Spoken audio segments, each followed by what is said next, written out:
From the truest mysteries of our time. And so the second day after it occurred, this still remains the most mysterious skyjacking in the Northwest. D.B. Cooper, who hijacked a 727 jet plane out of Portland, Oregon on Thanksgiving Eve, 1971. To the notorious crimes of the Northwest. But something was new, the name Ted. A premeditated design or intent to effect the death of said Lisa Lee. My chance to talk to the press. Contrary. And the cases that have gone cold. 3 men burst into the business. Their motive was robbery, but it soon turned into murder. Many unsolved cases are solvable. Maybe you know the very tip that could help crack the case.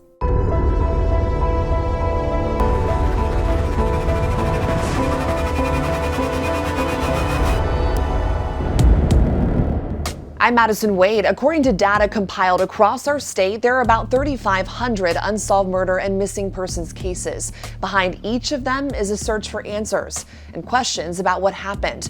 And we want to highlight some of those cases. Known as a gentle giant, Mike Compton was shot to death in front of his own home with his own gun. Mike died while doing what came natural to him, protecting the people he loved.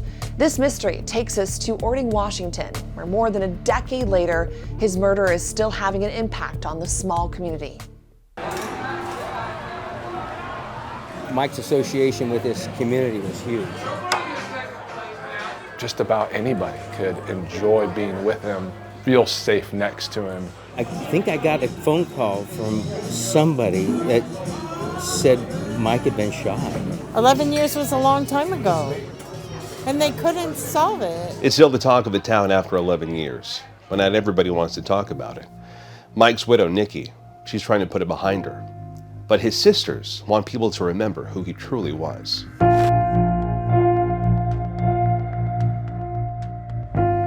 Everybody loved him. He was genuinely a good guy. Hi, I'm Lynn Doherty, and I'm Michael's sister. He was a community guy. He loved to help his wife run the Red Hat days and, wore that goofy hat that looks so dumb on him, but that was just Mike. He was a gentle giant. He would protect me as a young girl. Not that I always needed protecting, but I knew that if there was anything that happened, Mike would be there for me. He was just a great brother. He was, he was a great son, and I'm sure Nikki would say he was a great husband. They were soulmates. The tragic part is that was taken away from her.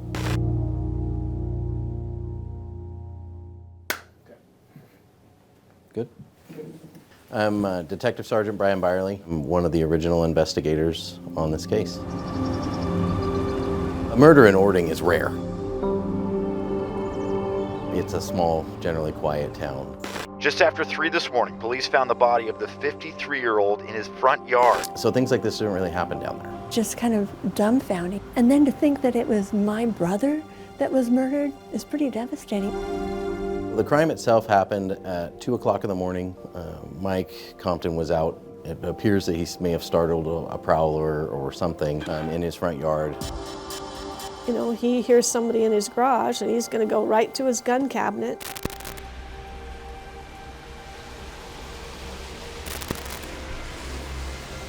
His wife, Nikki, called the police, called 911, and said, there's something wrong with my husband out in the front yard. Orting PD shows up, finds Mike in his night coat in the front yard, and he's dead from a gunshot wound. It's just a tragedy. And then for poor Nikki to wake up, Mike's not there. She goes out the front door and to run into her husband like that, it had to have been horrible. Mike was a big man, and he definitely was a tough guy. He was not one that you would take down very easily.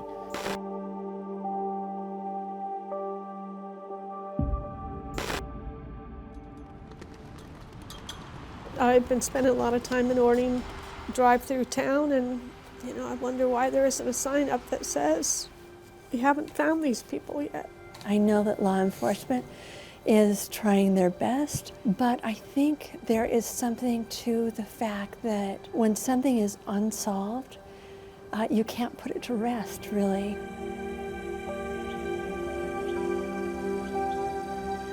To be honest, it's really frustrating. Thinking back over a lot of cases over the last 30 years, this doesn't seem like the kind of case that should be 11 years old.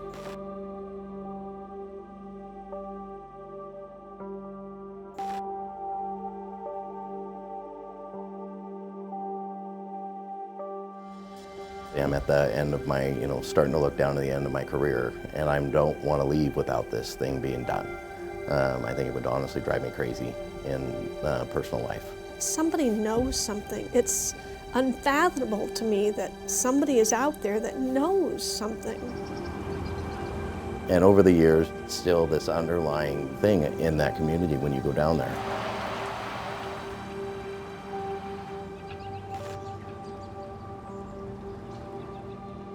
It's settled, but it's not settled. And people still talk about it. Detective Byerly is right. For some, talking about the case helps keep it at the forefront. But for others, talking about it helps process the pain that still lies deep, deep inside. When somebody touches your life and they're a part of your life for decades, right? It becomes part of your life. And then when you lose that, it's hard. It's difficult to accept that there's someone that has been taken from you. His family. Mike was awoken to his garage door opening. He armed himself and went out. He got someone, and then somebody else was with that someone. Mike gave them mercy and was shown none.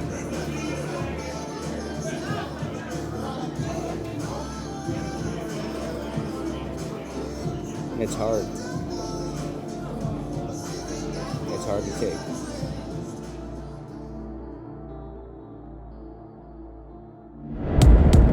A bullet silenced a man who spent his life speaking up for Seattle's Chinatown International District. Donnie Chin was a guardian, a protector, and a decade later, his unsolved murder still casts a shadow over the community he served. King 5's Sebastian Robertson has the story. Was he kind of like an elevated figure, like a legend almost? He was such a driving force in the neighborhood. He helped everyone, no matter who you were, and treated everyone with respect. Donnie existed to help people because those people that normally didn't go outside of the CID for help. We used to go on a lot of runs on a lot of medical emergencies. When there was a 911 call and we would hear emergency vehicles or police coming down, sometimes I would head out to see what was going on, and he was always there first. He was always on patrol. He was always breaking up illegal activity, and he knew. He told me they're going to get me.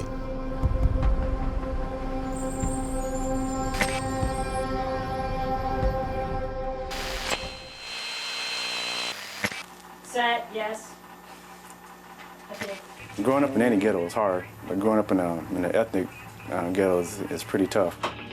He started International District Emergency Center in 1968. Most of it was started because we saw there wasn't very much services around the area for people who were sick or injured on the streets. He was always dedicated to this community. He loved it down here. I'm Connie Chin McGordy. Donnie Chin was my big brother. It was Donnie and his best friend Dean Wong and I. My name is Dean Wong. Donnie was my best friend. One of the things we did early on, we would identify some seniors in some of the apartments, seniors that kind of needed a little bit of help. We would collect canned food and give it to them and just check on their welfare. He provided that help. Dean provided that help, and they trusted them. They trusted the IDEC. My name is Preston Bang. I'm a retired Seattle firefighter, friend, and IDEC volunteer with Donnie Chin. Early on, the fire chief himself called me into his office. He says, will you go to Donnie and would you please recruit him because we want him to be a Seattle firefighter. I met with Donnie. He said, if I become a Seattle firefighter, if I put on that uniform, I think the community will look at me differently. He says, and I can't let that happen. Like, did he get himself into sticky situations? There were definitely dangerous days on the streets. Did you worry about him?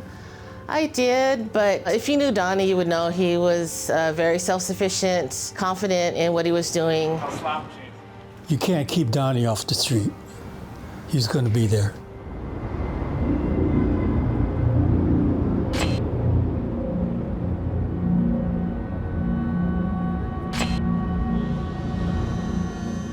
I woke up about 6 a.m., turned on the news.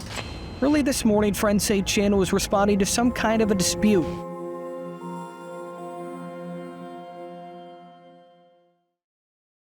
Can't keep Donnie off the street. He's going to be there.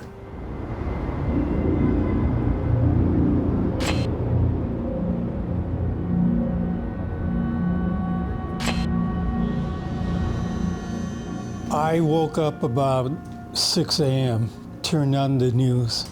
Early this morning, friends say Chin was responding to some kind of a dispute. He was responding to a 911 call, and he was shot and killed by gang members. It was just before 3 a.m. when this friend and protector of the community was shot dead in the same neighborhood he watched over. The police say that Donnie was collateral damage. And he must have got caught in the crossfire. I was at home and I got a phone call from a very good friend of mine, and she said, "Preston, I want to be the first to tell you that Donnie is dead." She said, "How are you doing?" And I said, "We knew it would happen." In the days and weeks after his killing, investigators retraced the steps of all the people they suspected of being involved. That investigation led them to two men seen leaving a hookah lounge in the CID that same night. Both men were picked up on unrelated warrants, but to date, no one has been charged in Chin's murder.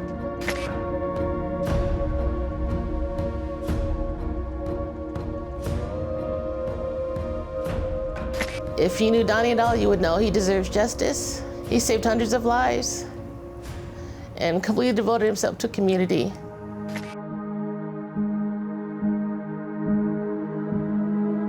I'm Jamie Lee. I'm the current board chair of the International District Emergency Center. I know there are so many people in this community that continue to mourn and be scarred by what happened 10 years ago. I don't know what that would be, but in some way I hope that we get some sort of peace around it. After Donnie was killed, people said, "Who's going to be the next Donnie?" And I said, "Nobody, because who's going to work 24/7? You have to do it because you love your community," and that's just made him unique. People think of Canton Alley as Donnie's alley, really.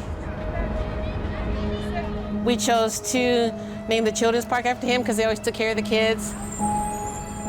Station 10 itself went through all the grieving that a family would do. It was very strange not to have Donnie there.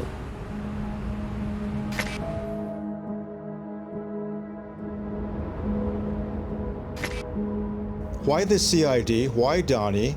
If this was another ethnic community and that community's hero was gunned down, would that crime have been solved quicker than this? Is it because we are quiet? Is it because we don't make a lot of noise? What is it? Those are the thoughts that go through my head. He died a hero, but he wasn't a hero because of how he died. He was a hero because of how he lived.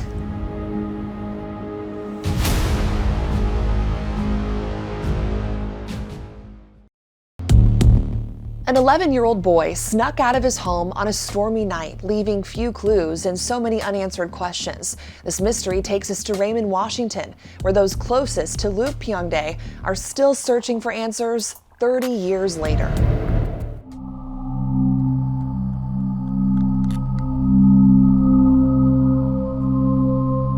Raymond's kind of like a fisticuffs, rough timber town, a lot of loggers, a lot of commercial fishing, very isolated, we're an hour away from I-5.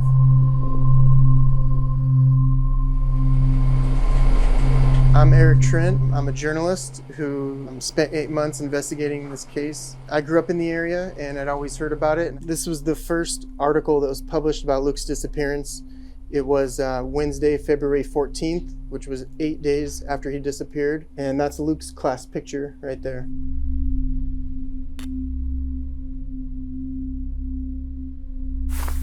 My article was the first one written about Luke since 1996. Mystery of missing Raymond boy still lingers 28 years later.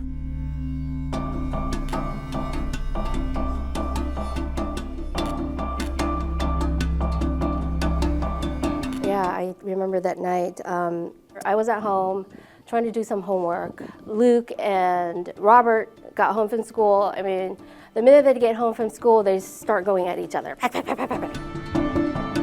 My dad had just gotten home. He did tell them repeatedly to, like, you know, go get changed, get ready for bed. And so my dad finally had enough and he pushed them apart. But it was what my dad said to him that I think really hurted him. Because I remember just turning, I said, that was a little harsh, Dad. You know, you should have not said that. And I looked at him and I see how hurt he was. I didn't know that that would be the last time that I saw him. I wanted to go to see if he was okay later. Usually the door is not locked. And I said, that's strange. Why is Luke's doors locked? They pried the door open and Luke was gone. And my mom immediately, her heart sank. She felt something was wrong. According to the police report, Luke's family called 911 at 9:42 p.m. when they realized they couldn't find him. Yeah, I was on patrol in the evening on February 6th, 1996. The parents had called about 9:40, said that he'd run away. And I told them I'll start looking. It's not normal of him to get so upset, hop out and just go somewhere. That night, Luke's older brother was at a basketball game at the high school. Family members tell me they believe Luke might have escaped his home to go find his brother, but he never showed up. And they called back at 11. At that point, we intensified the search. 7 p.m., a woman who lived a couple blocks down the road, her and her son, they knew him. They said that they saw Luke running across the Highway 101 bridge towards Raymond away from Riverdale. When her and her son came back the other way, about less than 10 minutes later, he was gone. He wasn't anywhere on the main road. The one thing that really bothers me, there was a little yellow car back in on a little gravel road.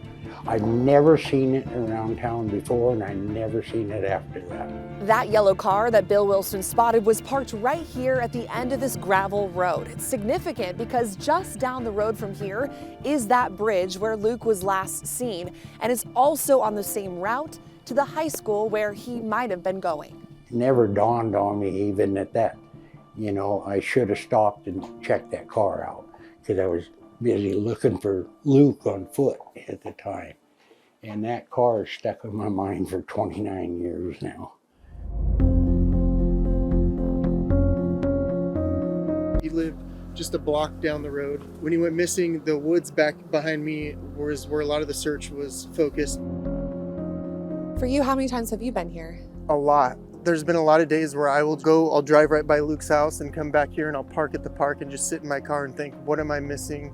What is the piece here that I'm not seeing? Such a mystery. How does a 11-year-old boy just go missing in the middle of winter? It's really, really remarkable. I don't believe he ran away. There wasn't any places we didn't check. I think the most likely thing is somebody kidnapped him. What do you think happened to your brother? Yeah, I think he was taken. He was kidnapped by somebody, by someone. I don't think he would run away. He wouldn't know where to go. He's only 11. I feel like he's still out there. It's going to take somebody to finally have the courage to come forward. You know, if you're out there, you know, we miss you, and you know, we always love you. We'll always be here for you. And yeah, you don't have to worry about anything. Just, you know, we're always going to be here for you. And you know, I'm not going to stop looking for you, and I'm not going to stop looking for you.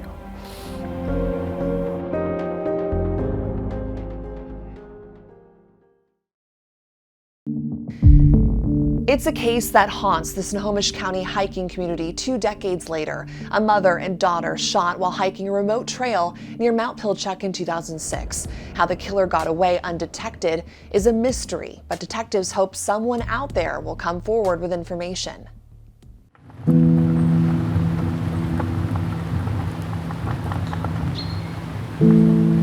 Where are we headed?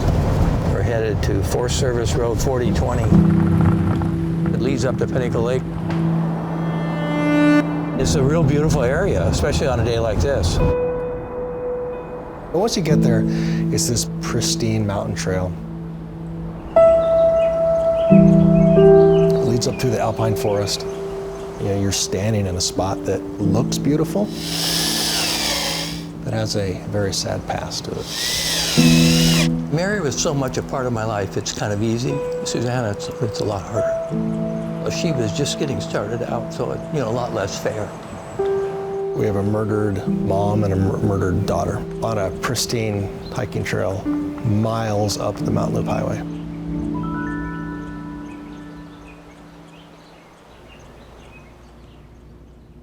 Can you, in a full sentence, introduce yourself? Say what your name is and how you're connected to this case. My name is David Stodden, and I'm the husband of Mary Cooper, and Susanna Stodden was my daughter.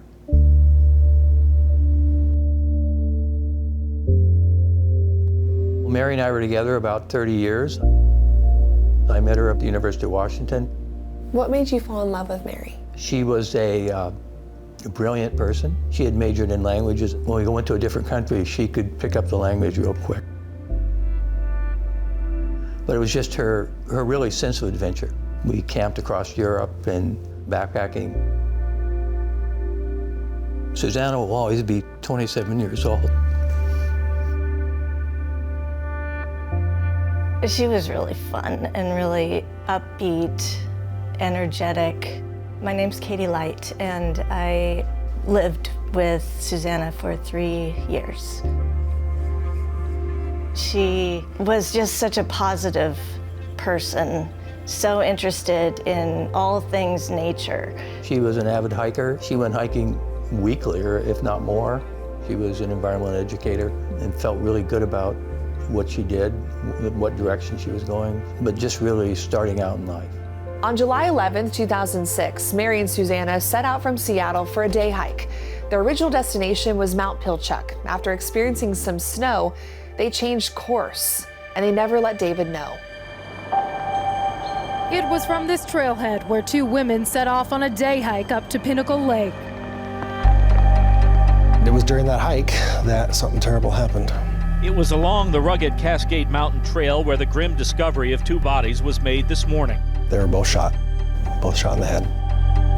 The peaceful forest, not so peaceful tonight. My name is Dave Bilyeu. I'm a detective with the Snohomish County Sheriff's Office Major Crimes Unit.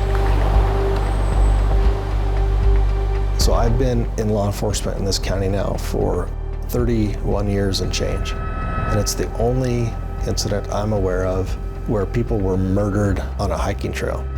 A man and woman discovered the bodies and had to race several miles toward the Gold Basin campground to call for help. They ran down the trail, got into their vehicle, and drove the 6 miles back down to the mountain loop, and then drove to the nearest campground that happened to have a payphone, and they made the call. The 911 call is a little chilling. 911, how do you apply? Emergency up the trail for Pinnacle Lake. Okay, what's there? 2 girls. Okay, and what are they doing there? They're dead. Deputies don't have a suspect, and they don't have a motive, and warn this could have been a random attack. That's what rips me apart. I can't get my head around what they went through. There were no witnesses. All we have is very little physical evidence left behind to put the pieces of the puzzle together. The State Patrol Crime Lab was able to obtain a partial male DNA profile from the fingernail clippings recovered at autopsy from Susanna Stodden, who was the daughter that was killed. Does that mean she gave up a fight? I would hope so, but I don't know. Early on in the investigation, David was a person of interest, but that's not the case anymore. A few years back, he took his 3rd polygraph examination. As he left the lie detector test today, detectives said Stodden passed. Mr. Stodden's not a suspect in this case. I'll just say that I still think about him many, many times every day.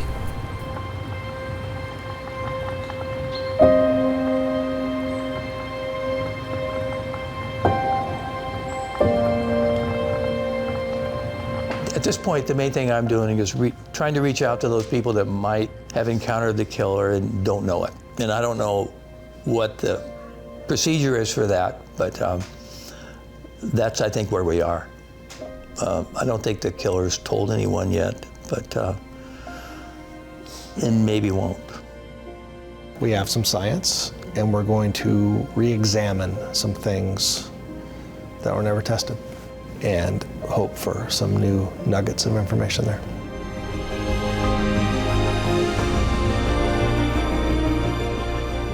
We may lose time to prosecute somebody. We may lose time to put somebody away in prison, but we never lose the time to tell a family the answers they've been seeking.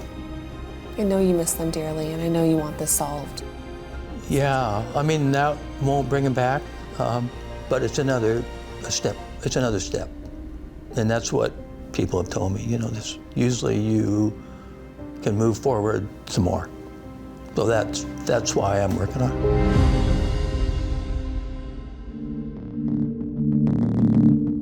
Thank you for tuning in to this special edition of Unsolved Northwest. You can see our full series on our streaming app, King 5+. If you want to learn more about these cases and see new developments on past stories, subscribe to receive updates from the Unsolved team. Text the word Unsolved to 206-448-4545 to sign up. For Unsolved Northwest, I'm Madison Wade.